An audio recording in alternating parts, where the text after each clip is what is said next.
My strong friends. I wanted to give you all an update on how everything's going after my meet. I have trained twice since Saturday. I wanted to talk a little bit about like post-training and taking a little bit of time for yourself when you need it. A lot of times I think competitive athletes get a little bit, they can go overboard with training, and that's not even to talk about the sheer volume and intensity or frequency of training, but like sometimes I need a mental break from doing the same 3 movements, because you only get 3 squat, bench, and dead, and a lot of times people focus their training solely on that, and I like doing more things than that. I love being in the gym and I love working out.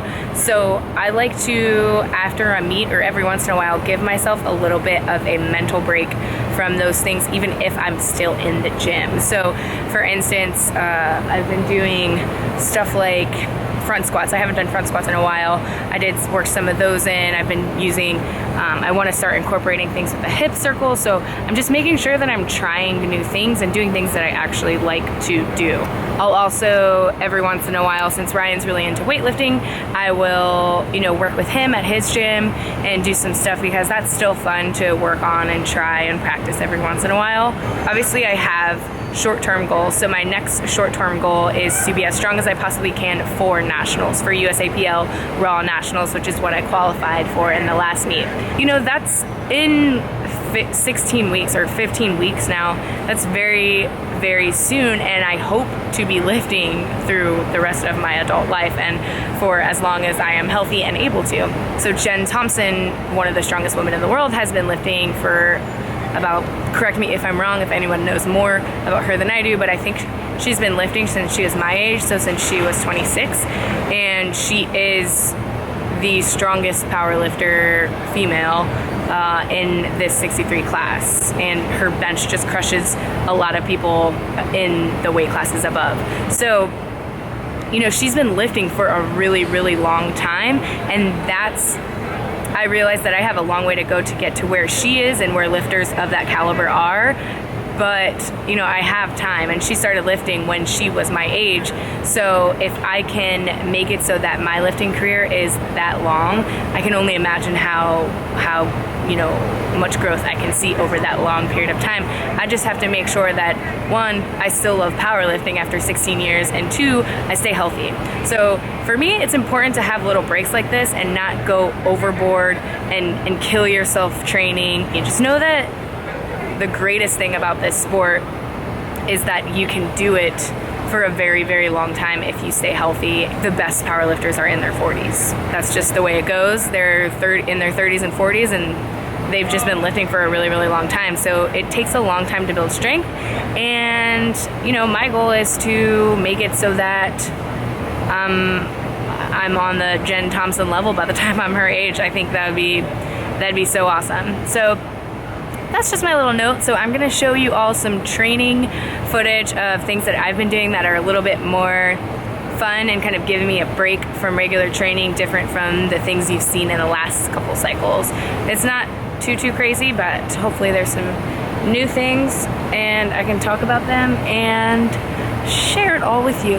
So I hope you guys are staying strong, and thanks so much for watching, and I will probably post a full day of eating. I'll record that tomorrow, and I will kind of talk about my next cycle and my next cycle of training. So my prep for nationals. I know I just finished a prep for one meet, so it'll just be a whole nother series because that's the way it goes. So thanks guys, stay strong, and I love you. Bye. Okay guys, so to start things off with my new and fun and exciting things, to give myself kind of a little bit of a break from like the big three, I was trying to overhead press. Oh, couldn't do it. So I haven't strict pressed in quite a bit, and to be honest, obviously it's very, very clear that I suck at it.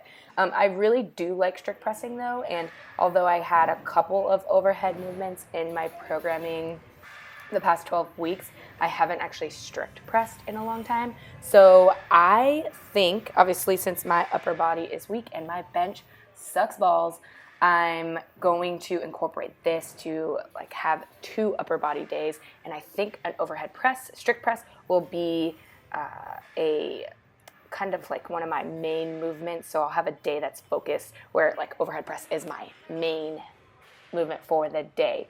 My all-time strict press is 100, and I hit that like one time ever in life quite some time ago.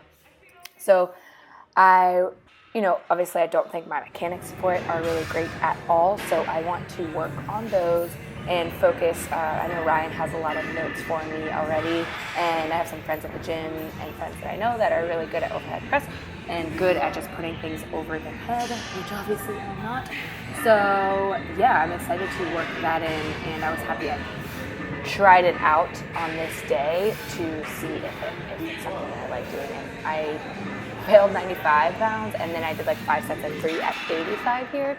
So I liked it, and hopefully it'll get me a little bit stronger. And then I ended up doing some pull-ups as well. I think that's something that I haven't been doing as of late, at least regular pull-ups.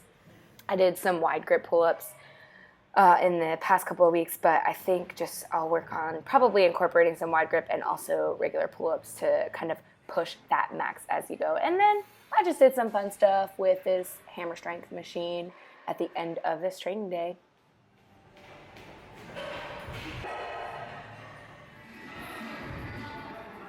Okay, now on to lower body.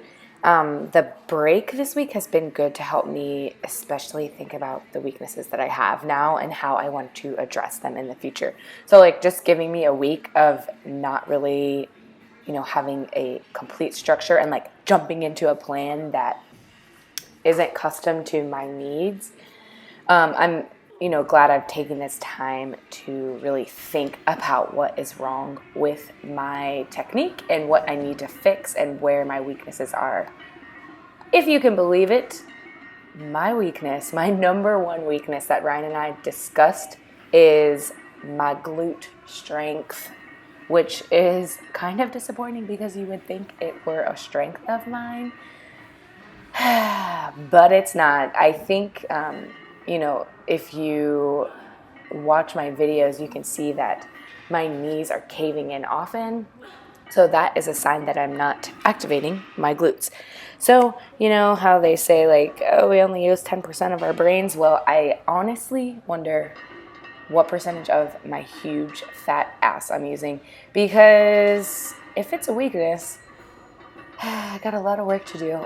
So it's actually kind of embarrassing, but it's like disgraceful to my complete identity. But that's okay. I think since I do have a lot of glute development and mass back there, maybe if I just focus on activating them, I will have some success. So we are really going to focus on that. One thing that we're going to do is use the hip circle. So if you don't know what a hip circle is, it's sold by Mark Smellybell on Instagram, or Mark Bell, and his company is Slingshot. So it's really just like a stretchy cloth resistance band that is sized to fit between your knees. And what you do here is you can kind of use this as a warm-up or use it as assistance for like lighter squats to just really focus on activating your glutes and pushing your knees out against the hip circle. So I plan on incorporating those a lot in the future and was playing around with some variations and things that I can do with the hip circle for during this week as I'm figuring things out.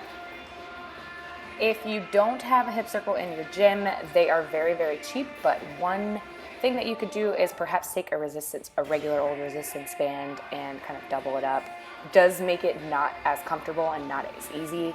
That's why like the hip circle is like $30.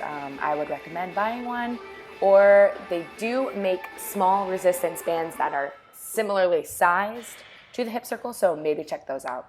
If not, just I'll link Mark's. I think I bought my hip circle at the Arnold because I had my own one, but I'll link his company, his website, to where you can buy it down below. I'm not sponsored by them, but I just think it's a good product.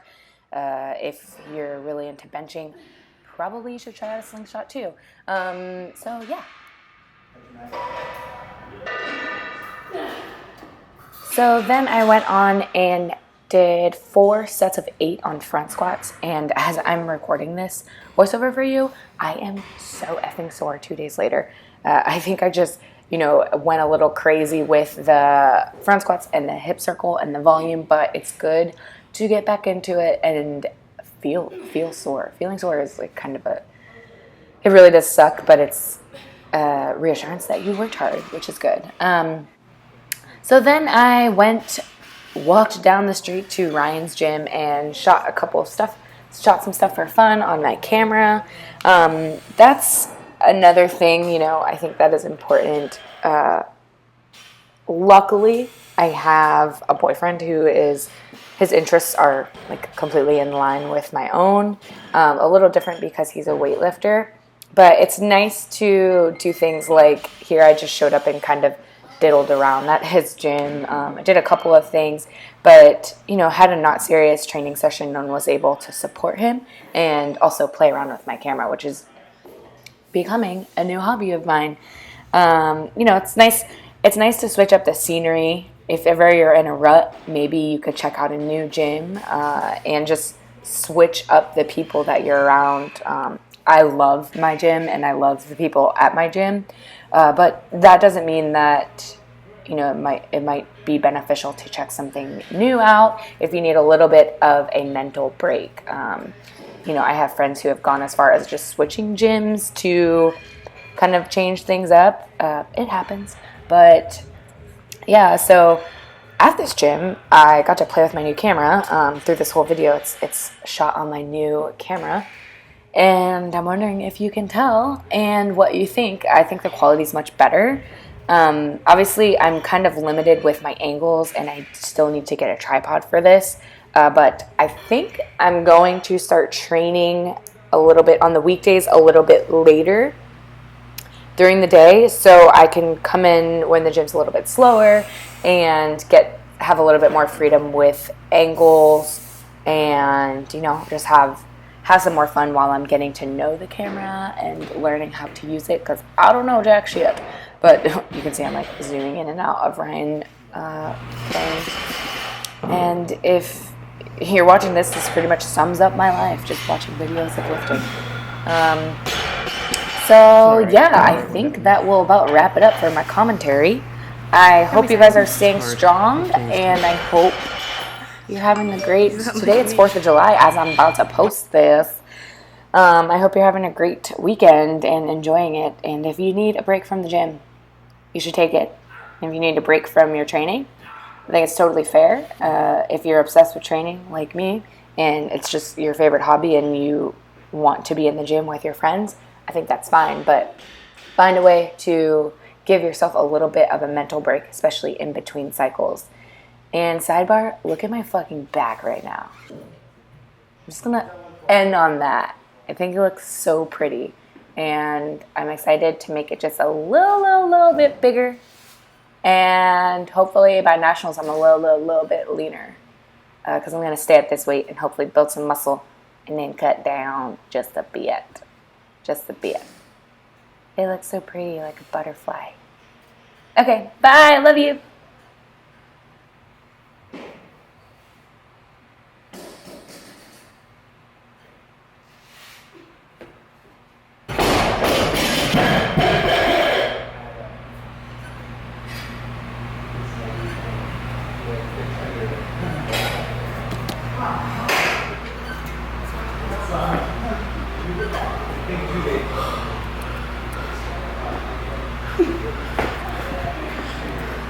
What? Good angle there. I know, I got a better angle. Did you see my back? You have a, no.